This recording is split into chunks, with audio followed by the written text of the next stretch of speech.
Tonight on All Systems Go, we've got a very special birthday! And we're full of the celebratory spirit. All Systems Go starts right now. Good bit.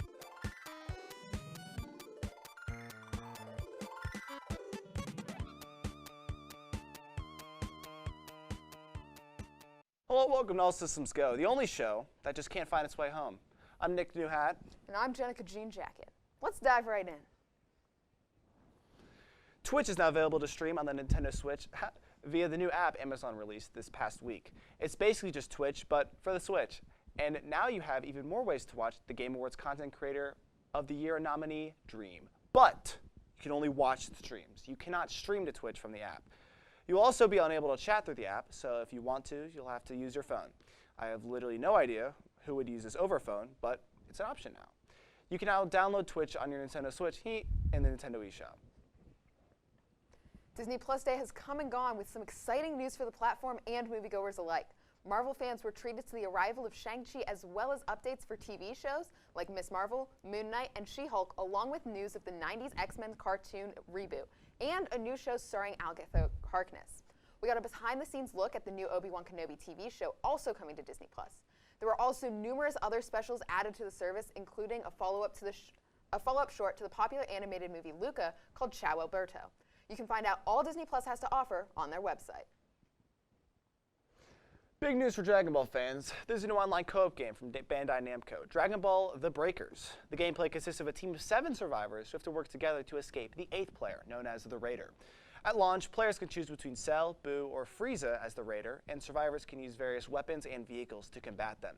It's releasing sometime next year on all current and next-gen platforms with an open PC beta test planned for the near future. After being on hold for 2 years, Microsoft's Xbox backwards compatibility program is returning for a final update to its catalog. To celebrate Xbox's 20-year anniversary, Microsoft has added 76 new games to the backwards compatibility library. Every original Xbox or Xbox 360 game added will support auto HDR on Xbox Series XS consoles, and original Xbox games will include a resolution increase too. The surprise edition of the games will be the final time we'll see new backwards compatible games, because they have, quote, reached the limit of their ability to bring new games to the catalog from the past due to licensing, legal, and technical constraints. Call me Jeff Keighley, because it's time to talk about the Game Awards, specifically the nominees for Game of the Year, which include Deathloop, It Takes Two, Metroid Dread, Psychonauts 2, Ratchet & Clank Rift Apart, and Resident Evil Village. And now, a moment of silence for your favorite video game this year that didn't get nominated, even though you think it should have won. Anyways, tune in to the Game Awards Twitch on December 9th at 8 p.m. to see which game wins and which people get mad. Spider-Man fans, rejoice! A new trailer for the highly anticipated movie Spider-Man No Way Home has finally been released, and it's making our heads spin. In true Marvel fashion, this trailer was full of action-packed sequences and great fight scenes, but didn't manage to give away too much information. We already knew that Spider-Man villains from other universes were entering this world via a spell from Doctor Strange Gone Wrong, but not much else is clear. That hasn't stopped fans from speculating, of course. All I have to say is, if the rumors are true and there really is going to be more than one Spider-Man, it will be all over the web. Coming up, a tier list to end all tier lists. And a surprise from our producer, Ian. All Systems Go. We'll be right back.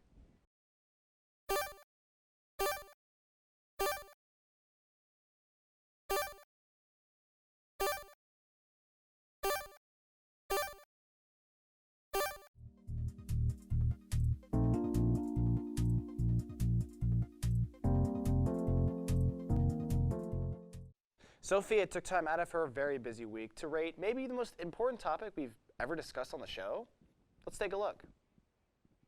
Hello friends, it is I, Sophia, the cutest member of ASG. The general theme of this video is the fact that sitting and looking cute has become my brand for this show. When you take all of our cast members together, add them all up, find the mean, you will find that a strong majority of this cast are gamers, into anime, a Marvel fan, or a combination of all three. I am unfortunately none of these things. So, I now feel required to embark on a quest throughout the rest of this season to see how I belong in this wonderful group of gamers.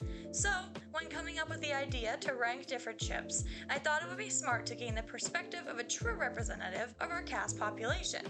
The nerd that I have chosen is Dom. Say hello, damn it. No. Say hi. Good afternoon. This is gonna air at 9 p.m. Good evening. After I roped him into being in a video, I explained what we would be doing, just like I will for you now. We have made tier lists of a lot of different chips known to mankind, curated by popular YouTuber Jay Schlatt. Good chips are S, bad chips are F. Everything in the middle is A. I will go from the bottom up and find the similarities between our lists to see if this is how I belong on the All Systems Go cast. With that, let's get started. Our F tiers are pretty similar, with 6 shared items. With 9 items in his tier and 8 in mine, I'd say that's pretty solid. Against my credit though, most of these items are just ones neither of us have tried, but they're on that tier because we assume they would taste really, really bad. I did not do as well in the E tier. We have 4 shared items with 8 in my row and 9 in his. You can see a lot of our differences come into play with this tier. You know how I said that last tier wasn't too hot? The D tier was even worse. We had 2 shared items with 8 items in my row and 7 in his. My experiment is unfortunately giving results that I was very scared to hear. We're going downhill, folks, we're going downhill. Dom and I only shared 1 chip in the C tier, Doritos Spicy Nacho. I had 7 in my tier, he had 5. I am screwed. Or maybe I'm not screwed, because there's only one direction I can go from here, and in the B tier we are going up. We shared 2 chips, with 5 in my row and 6 in his.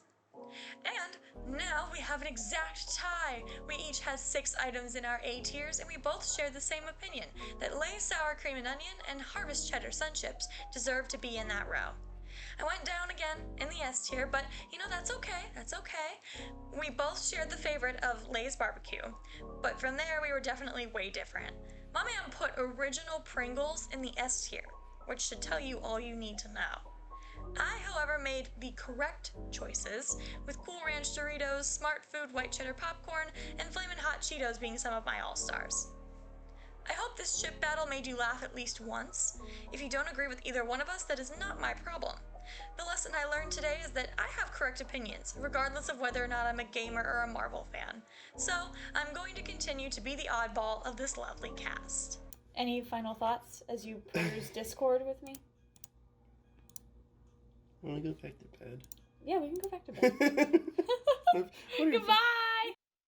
To celebrate this very special day, our producer decided to give us some insight on one of their favorite games. Let's take a look.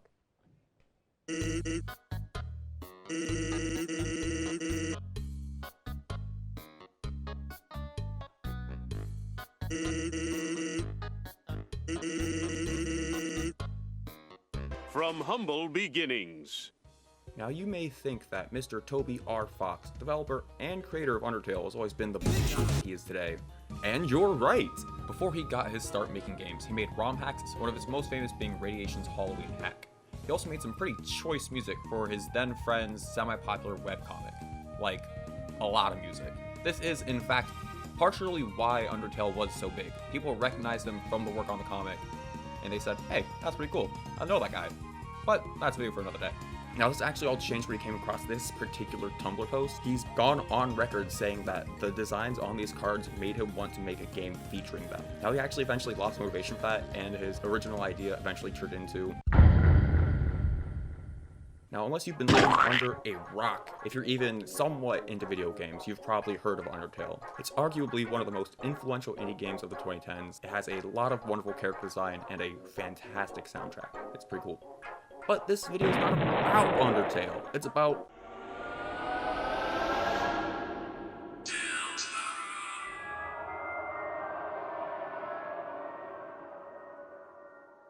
Now, I'd actually like to talk about Chapter 2 specifically, so, you know, spoilers and whatnot. Very quick plot summary though. Chris, Susie, and Rowley, 3 heroes. They're prophesized to stop the night from causing the roaring, bringing end to the entire world. This game takes place between the light world and the dark world. Dark worlds are created whenever somebody, mainly just the knight though, creates a fountain of darkness. He stabs the ground, fountain of darkness shoots up. If these become unbalanced with how much light there is in the world, how much dark there is in the world, everything ends. Got it? Cool. Now, in my honest opinion, Chapter 2 is beautiful, akin to a work of art, if you would.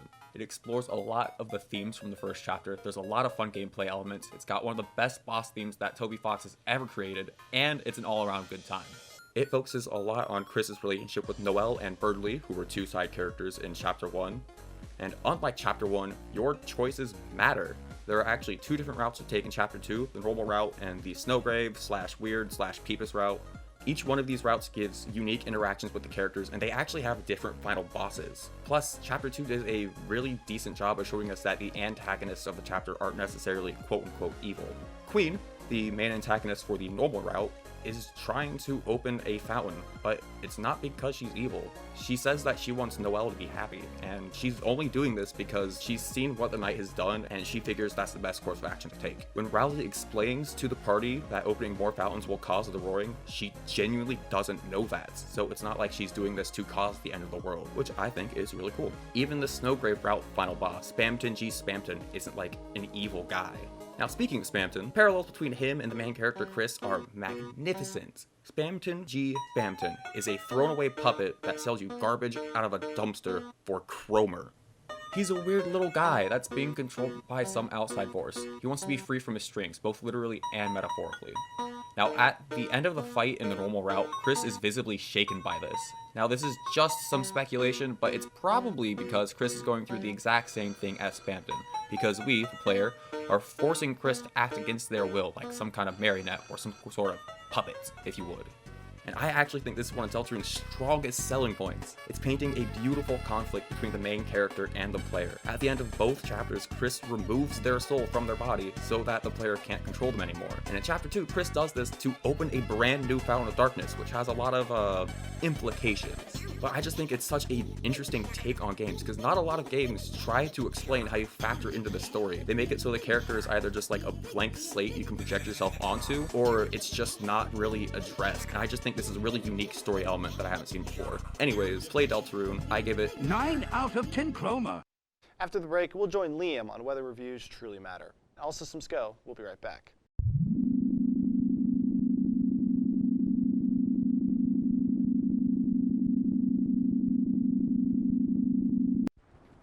Welcome back to All Systems Go. I'm Liam, and on today's discussion panel, we're talking all about reviews. So specifically when it comes to movies, do you guys watch reviews before you go see a movie? No, I do not, because movies are subjective. Movies are something that you should set an expectation up for yourself when you view the movie, and then if you're disappointed, that's your opinion. You shouldn't let someone else's disappointment change your view of the movie before you even go and give it a chance. The only exception to the rule is Cats the movie, unless you're Lily Fisher. But we can get into that another day.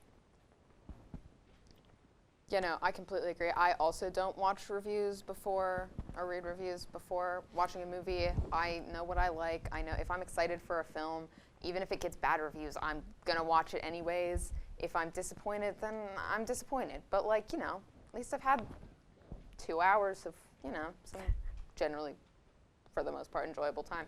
Except the Cats movie. Don't watch the Cats movie. I had to watch it. It wasn't good. It's bad. It's bad, objectively. I think watching reviews before you watch a movie, especially before you watch the movie, it almost gives you a bad impression, or like, you know, it adds an extra layer of context that the movie didn't intend for you to have when going into it. And that can honestly make you, it might honestly, if you watch a review, they didn't like it, you could go into a movie you would have liked being like, this isn't going to be good, and then you're going to think it wasn't good, or maybe be pleasantly surprised. But it's just better, especially specifically for movies when they're so short. It's like, just go in, you know. Unless it's Cats, don't ever watch that, ever. It's an abomination. I think as a collective, we can all agree that that was a mistake, and we should just try our best to forget about it. Yeah, everybody here, we can all agree. We can all of us agree. I don't know. What movie were we talking about? Nobody can disagree with us. I don't know what we're talking about. I don't know what movie we're talking about right now. Cats 2019 doesn't exist. Yeah. I don't know what we're talking about. No, so Nikki, do you watch reviews before you go to the movies? For movies specifically, no, just because it's kind of like if it's already something I'm excited for, it's not that heavy of a time investment or a money investment in comparison to like a video game. So yeah, that does lead me to my next question for video games. Do you guys watch reviews before buying video games? I have opinions on this matter. Do you want to go first? Do you want me to go first? Sounds like you have opinions on this Yeah, matter. Nick, you can go first. You got the opinions on this matter, I guess. Opinions on this matter, ladies, gentlemen, and otherwise.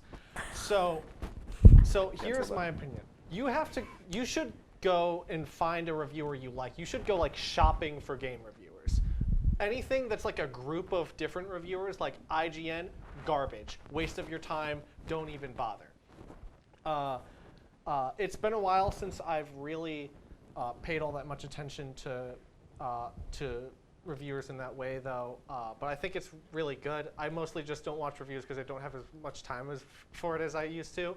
I think like reviews on like Steam are like a good like benchmark-ish, but it's not the full story, obviously. I could go on about this, but Jennifer and Nick? I definitely think it's important to read or watch reviews before getting a game because buying a game is something that you're like buying to own, to like have, and that you're going to spend a lot of time on. So like if the game is like glitchy or buggy, that's something you're going to want to know before you purchase the game to spend so much time on.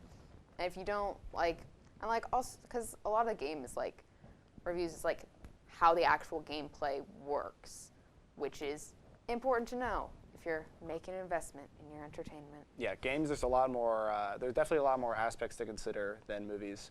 I don't perchance, like, I don't know why I said perchance, I don't particularly watch or like read specific reviews for stuff, but as a chronic internet user myself, I will just kind of get the general like consensus of what people are talking about. I still, if the game interests me enough, I will take it with a grain of salt. But there are times, like specifically with games and even shows, where like you know, a lot of good or bad reviews really can make or break whether or not I want to play it. You know, it's like because there's a big time commitment, it's a big money commitment, like you said. And there's more objective technical things that games have to achieve, where movies can be a bit more loosey-goosey with that stuff. You see, the only specific example that comes to mind is I'm a very big Jackbox fan, and I recently bought Party Packs 3, 4, and 7 over the weekend. True fan. I am a true fan, that's right. Damn straight. Anyways, so my friends and I were going to play Talking Points on the 7th Party Pack, and we kept having a glitch when we would add our own picture to our profile for the game. Like, it would not let us continue, it wouldn't let us hit anything else, we could not start the game. And we had to troubleshoot it and figure out that we just can't add our own pictures. So it would have been nice to have looked at a review beforehand and figured out that that was an issue that did sometimes occur. But other than that, I don't really look into it that much. I just kind of go for it, and if there's an issue, I'll just look it up on Google. All right, nice. I personally like to watch reviews after I watch movies sometimes, just to kind of see what others' opinions are. Yeah, Occasionally. Yeah, that's fair. Yeah, that's just something I wanted to throw in there for movies. I like to have fun and watch them sometimes. I often did that with a very specific reviewer years ago, Yahtzee from Zero Punctuation. It's like pretty short, most time like 5-minute reviews. He pretty much always hates the games he's playing though, so like you shouldn't take him as an actual reviewer because otherwise like every game will be bad. But if he likes the game, Oh. then you know you got something there. Oh yeah. Well, guys, I'm afraid that's all the time we have this week for this discussion panel. And up next, All we our have reviews a are great great, though. video from Nikki and Nick about microtransactions in video games. All systems go. We'll be right back.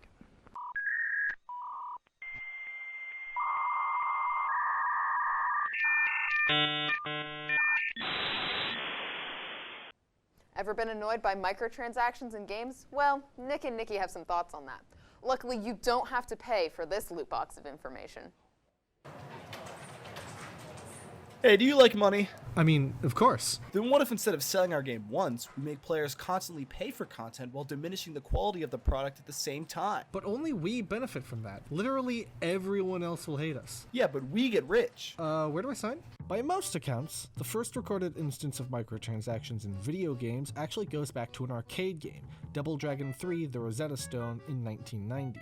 which not only makes you put coins into the machine to play it like normal, but also makes you put more coins in if you want to purchase in-game items. As you can imagine, people didn't like that a whole lot in North America and Europe, and it got cut from the later Japanese release. Then later came the free-to-play model, where the game is free, except it isn't, because microtransactions. A company called the Nexon Group, which sounds super evil, by the way, did a lot of stuff with this format, including an MMO quiz game just called Quiz? What? Why is this a thing that exists? And it was released in 1999? That explains why all we can find are low-quality screenshots. This format started to truly kick off in the early 2000s with games like MapleStory and Adventure Quest, but it only became mainstream in the late 2000s, early 2010s, with stuff like Farmville, Game of War, Candy Crush Saga, and Clash of Clans, all of which are things that you've probably heard of, and I try to forget about. That's when the problem got kicked up to another degree. It's one thing to have a choice between paying for an item and doing an in-game quest or mission for it, but it's another thing to just make people wait for stuff to happen on a timer, and unless you want to wait hours or even days to really do anything in the game, you better cough up some dough. Pretty much all popular mobile games at the time and still today use the freemium format. A study found that out of all the revenue that Android and iOS made in 2013 specifically, the peak of this phenomenon, 92% of it came from games like this. It's also no secret that the vast majority of this money comes from an incredibly small amount of people who spend truly absurd amounts of money on microtransactions, who are referred to as whales. There's a whole discussion on the psychology and ethics, or lack thereof, that come with this format, but we're just the nerds, so we're not going to focus on the important parts of the world around us. Now we get to a bit of a crossroads, a real Shibuya crossing, if I do say so myself. On the one hand, microtransactions were somewhat popularized by Valve's Team Fortress 2, because not only was the game made free, but paying money doesn't actually make you more effective at the game. It's mostly for cosmetics, and all the weapons can be obtained quite easily without paying, and all have upsides and downsides. Of course now, TF2 is kind of dead in the water, but it had a pretty good run.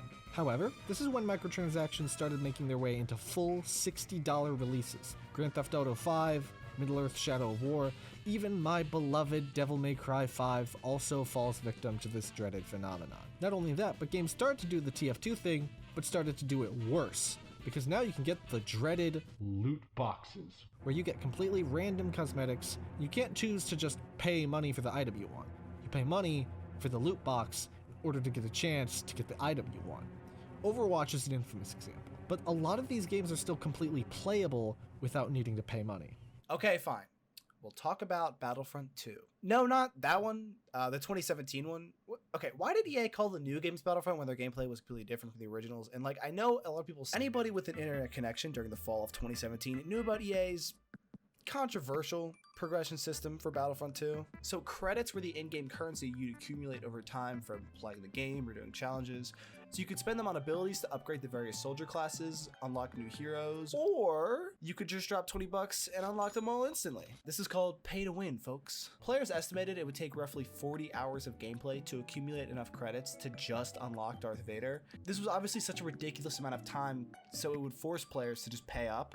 So yeah, one most downvoted comment in Reddit history later, and EA revamped the entire progression system, and pretty quickly too. The game wasn't pay to win anymore. You know, there were microtransactions, but they only went to cosmetics now. But even though the game is fantastic today, I can only imagine how much bigger the fanbase could be if it didn't have such a disastrous launch. Others have been known to go back on microtransactions, such as Middle-earth Shadow of War and Payday 2. Payday 2's microtransactions were just cosmetics like TF2, but the difference is that TF2 didn't make you pay for new content updates, and Payday 2 does. But nowadays, the pay-to-win loot box dark ages are behind us thanks to the Battle Pass. Fortnite's introduction of a Battle Pass system for paid live support has offered the best compromise between players and publishers, allowing the publishers to continue generating revenue while still making players work for stuff rather than simply paying for it all. And in most Battle Passes, if you play enough, they actually start paying for themselves, which is really cool. I never thought I'd say this, but thank you, Fortnite. So in conclusion, microtransactions are rarely done in a way that people like, and because most of the revenue comes from whales, it probably isn't going anywhere anytime soon. However, we as customers and members of society still have a certain level of input over what games do with microtransactions, as evidenced by a few of the examples given here, like Payday and Battlefront. So it sucks, but maybe it doesn't have to suck as much. That's it for this week's episode, but make sure to check back next week for your weekly fix of ASG. And don't forget to check out our social media to stay up to date on all things All Systems Go. I'm Nick Thaman. And I'm Jenica Jenick. All Systems Go, signing off. Let's go.